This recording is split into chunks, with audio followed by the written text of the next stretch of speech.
4. That is why I have a difficulty. You agree Thursday.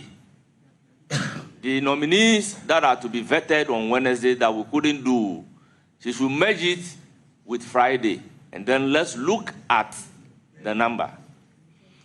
Now the number became 8. And at a meeting, we've decided that if on average we have to use 2 hours on one person, then that would have been 16 hours of sitting. It would have been too much. Given the fact that some people may be vetted within 1 hour, we agreed to do the first 6. First, it was the first 5. Then I received a call from Honorable Minority Leader that he is okay, we can add a candle to be taken on that day. Therefore, 6 people were programmed to be taken. Then there was an agreement that the backlog, being the 2, should be added to the following day, which is Friday. And if we are not able to exhaust, then we can take a decision whether we are coming on Saturday or it should be Monday or Tuesday. In fact, this has also brought in Honorable Mahama Ayariga, the leader of the House. And he even came out to say that clearly we need to negotiate the Saturday because Saturday is not a working day. So therefore, if you are not able to finish on Friday and we cannot come on Saturday, then probably Monday or Tuesday will be the next available date. So I was surprised that in the morning of that Thursday, the clerk came to me to say that instead of what we have agreed upon, she has received a text message from the minority whip in the person of Anodompre, which text message she showed to me that we are only going to do 4. That is why I have a difficulty. You agree on one thing, then behind you want to do another thing. I wasn't comfortable. So I just told the clerk that whatever we agreed upon, that is what we are going to do. So on that Thursday, we had programmed to start the first person at 9 o'clock. I came to office around 8:30. About 8:45, I received a call from the assistant clerk to the effect that he had received a call from Honorable Anodompre that there will be a caucus meeting of the minority. Therefore, instead of 9 o'clock, we should again start proceedings at 10 o'clock. For me, as a member of parliament, you may not have control over a caucus meeting. So when they are going to have a caucus meeting, I have no problem about it. So I have decided to walk to the chamber. Then on my way to the chamber, I met few MPs from the minority side and asked, I understand you are having a caucus meeting. Are you not attending the caucus meeting? Only for me to be told that there was no caucus meeting. So 10 o'clock, I have decided to start the vetting. And when they walk in after I have started, I told them in a plain language that I do not like the seat. We are all members of parliament. If you have a challenge of a caucus meeting, I would agree with you. But a situation where you do not have a caucus, but you deceive me in order to delay the proceedings of that day, to say that you have a caucus meeting, I won't take it kindly. And that is not the way we should be going. The response was that if they mean caucus meeting, it doesn't mean the entire minority caucus. As if I do not know the meaning placed on the caucus in our own standing orders. I took it in a good faith, and we were proceeding. I was surprised after vetting the Minister for Transport. Based on the agreement, I asked the Minister designate for Health to take his seat. It was there that I realized that we are tired, we will not do Honorable Akando. Akando will not be vetted today in a very rowdy manner. Based on my posture, I was engaging the minority leader to the effect that you said you are comfortable for Akando to be taken today. What has changed? What really has changed? Mostly the response will be that it is not me, I am under pressure. It's not me, I am under pressure. I'm also a politician, I understand.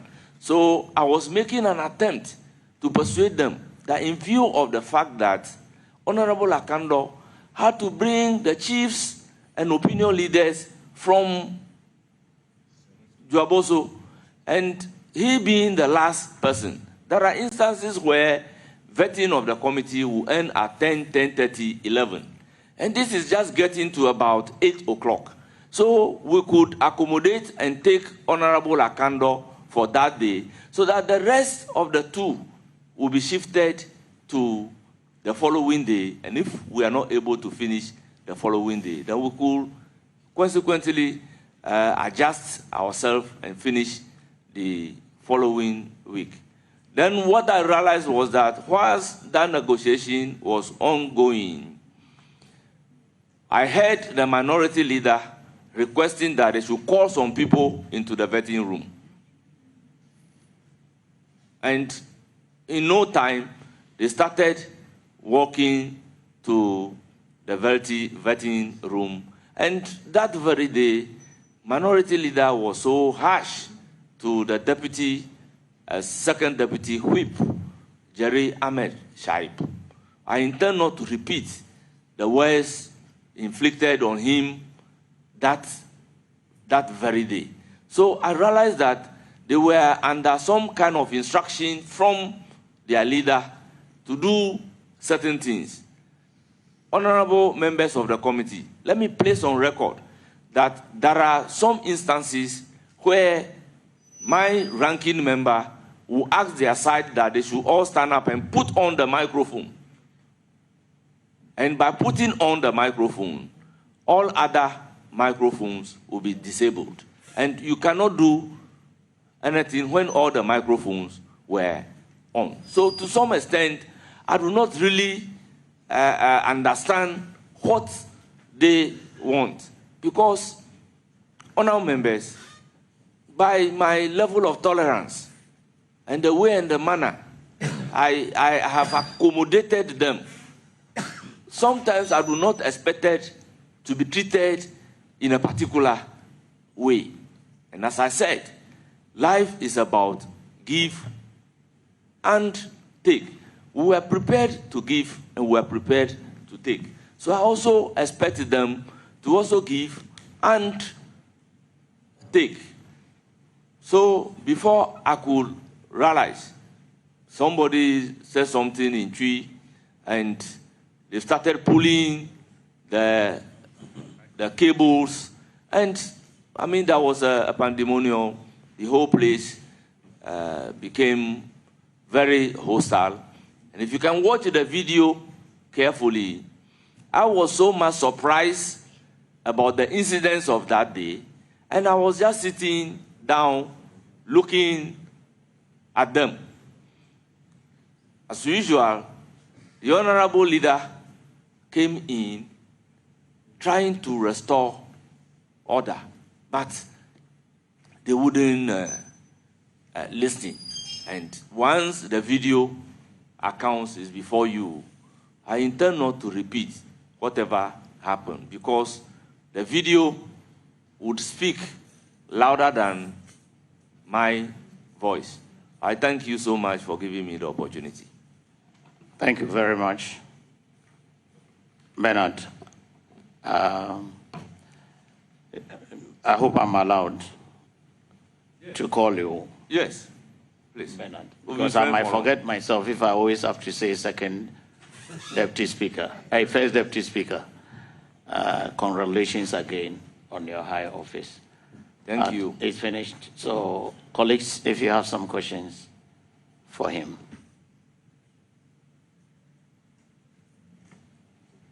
Thank you very much, Mr. Chairman. Honorable First Deputy Speaker and Chairman of the committee. From the account that you have given, I think that there is a big problem about scheduling and then being firm about your scheduling. Would you want to agree with me that this whole problem came about as a result of the decision you took not to vet nominees who were scheduled for Wednesday? And you knew very well that these nominees had invited people, chiefs, their friends, their relatives, and whatnot. And yet, the committee was persuaded by the minority not to carry out vetting. And that is what actually created the congestion and the subsequent challenges that we have. I believe that. Thank you very much for your question. I understand the impulse of your question. Honorable members, danger begets man. It is the cry of distress that will summon for relief. Our integrity as members of the committee were at stake. In the history of our Fourth Republic, every vetting cycle will be tagged with corruption. And I state corruptions and corruption-related matters. So for the committee to be tagged with corruption, which I know it is not true, any reasonable person, guided by all those considerations that regulate the conduct of human affairs, would agree that we should deal with the issue affecting our image before continuing the vetting. And honorable members, on that Wednesday, I was with the view that we should deal with the issues relating to Oliver Baker-Vomawo. Then we can continue the vetting. If we are not able to exhaust all of them that day, then the backlog will be very, very few. But the posture was not favorable. Remember, I told the committee that when our attention was drawn to the post on Tuesday, our friends from the minority have already taken a decision that there would be no vetting until that issue was resolved. That was the reason for me asking the committee to take a look at the proceedings on Tuesday, particularly the time that we had to start the vetting on Tuesday. A lot of negotiation had gone into continuing the proceedings even on that Tuesday. So we were not successful in agreeing to do the vetting on Wednesday. And that has accounted largely to the backlog. So I will not say it has not contributed to the incidents, it has contributed to the incidents. But I have been in Parliament for a very long time. You can agree and disagree.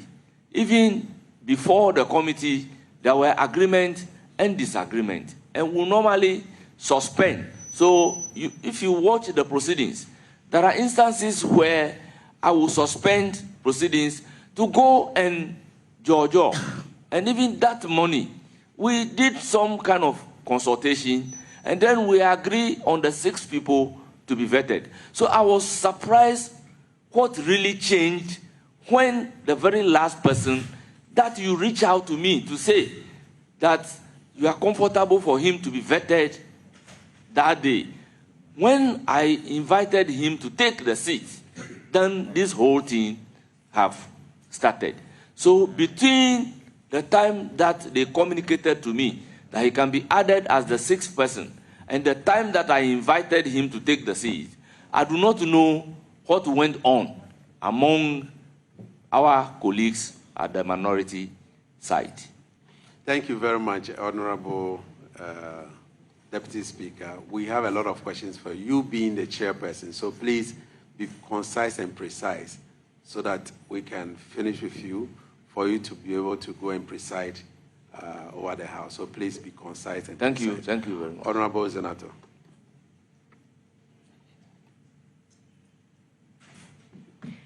Thank you, Honorable Chair. My question is a twofold question. My first question is, at any point when the situation deteriorated, did you call for order? That's the part A. And, okay, first, that's the first question. Yes, I did. You can hear me shouting, order, let there be order, honorable members, let there be order, let there be order. So I was trying to restore order when word was said in tree, as a moon tree cables, I'm not good at tree. So immediately that has been said, they started pulling the cables and my microphone was disconnected, and no matter how I shout, nobody can hear me. Thank you, Honorable Chair. My second question is, at any point after you tried to call for order and that was not happening, did you attempt to suspend the sitting of the committee? Well, at that point, I really do not see the need. I thought by saying order, order, and engaging the minority leader and the ranking member on the side as to what has really changed, resulting into this. I thought the two of us could resolve it among ourselves and proceed to conduct the vetting. So whilst that engagement was going on between me and the minority leader, the three word came and they started pulling the cables and the whole thing just started. I do not know whether the rest of the minority members were having the feelings that my engagement with the minority leader would result into a calm and the proceedings ongoing. And that word spilled out and the whole thing became uncontrollable. I believed a little patience would have resolved the issue between me and the minority leader, but he also didn't have. Thank you. So just to make sure, you did not call for a suspension of the sitting. Very well. My final question is, at any point, did the marshals enter the committee room on your instruction? Or did you call for the marshals to enter?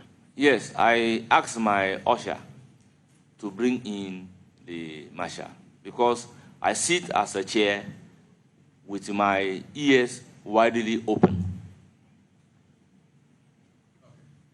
Honorable Vincent. Chair, good.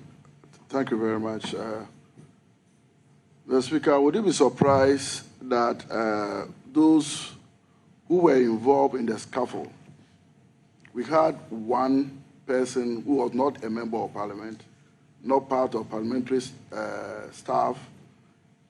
Let me use the word, he was an imposter, yet he was a stranger, yet he was part of the scuffle. Well, I won't be surprised. As I indicated, there was a voice saying, call them in. So I wouldn't be able to know exactly who were requested to be called in. And I must say that we have fresh members of parliament that I am yet to be familiar with. So it's difficult to say this is a member of parliament, this is not a member of parliament. But I already told the committee that he said, call them in. And I wouldn't know who exactly were requested to be called in. So it is possible that there may be an imposter called in. Yeah, Honorable. Last one. Sorry. Just to ask if you recommend in future to beef up the security, especially around this activity, because looking at what happened and then what we have also heard, the number of people that come along with nominees, would you recommend that in future at least we put some limitation on the number of people that will come along with nominees? Thank you very much, exactly so. And I must admit that on this occasion, if you look at the letters written to the nominees, there is a maximum beyond which you must not go. That is 10. But I must say, this has been grossly abused by most of the nominees. The letter says 10. Honorable Bid. Question? Okay. Honorable Izara. Thank you, Chair. Mr. Speaker, since this is your first time of chairing the appointment committee, do you feel that minority showed some bad faith during this episode? Thank you very much. I have been in minority, and I came to Parliament in majority. I have been involved in committee proceedings. I must say that sometimes I see frustration on part of the minority because there were some external pressure on them, and that has resulted into them doing certain things that ordinarily should not happen. Mr. Chairman, if I may give you a bit background. Honorable Emmanuel Amaboa was scheduled to be vetted on Monday. Then on Saturday in the evening, I received a call from the minority leader to the effect that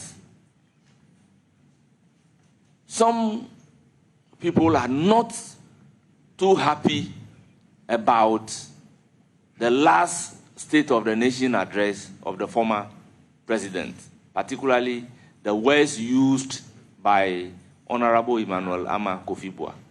They felt that the president has been denigrated. As a result, there was a pressure not to proceed to vet Honorable Amaboa. And I said, no, this will be real difficulty.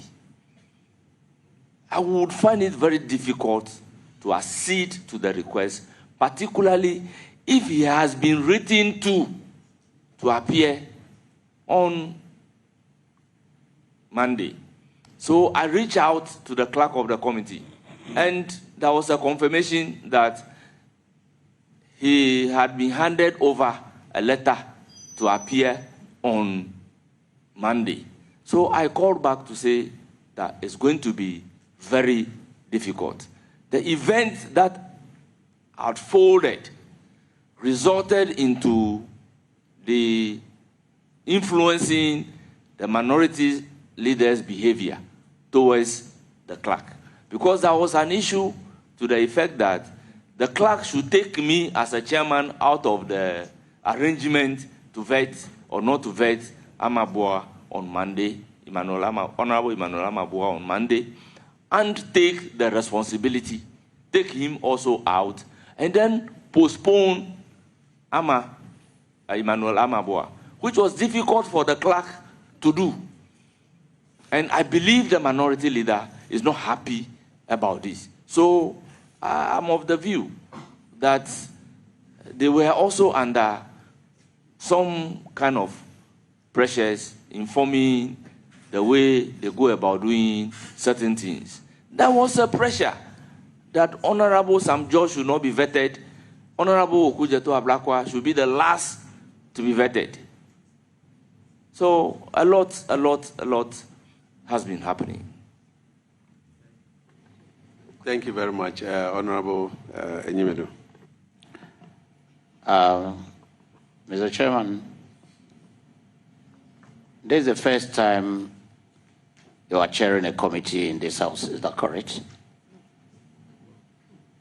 No, that is not correct, because I entered Parliament in 2013, and the very first post I was given was the Vice Chairman for the Judiciary Committee, and I have occasion of chairing the Judiciary Committee.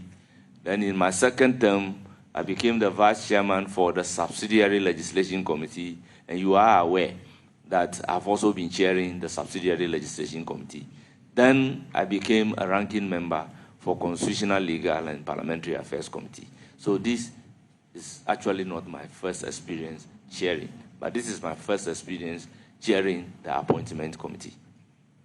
Yeah, but what you said, the explanation you've given me, says that you were advised to some committees, but this is the first time you are chairman of a committee. Is that correct? No, I was vice chairman for Judiciary Committee in my first term. So I had the opportunity to chair in the absence of the chairman. Then in my second chairing term, a committee, but being holding the position of a chairman of a committee, this is the first time, because you were vice chair. I'm not saying this is the first experience of chairing a meeting. well, your word used is that this is your first time of chairing a committee. Chairing a committee is one thing, and holding the position of a chairman of a committee is another thing. Okay, so I'm asking the fact that this is the first time you are holding the position of a chairman. Exactly so. Right.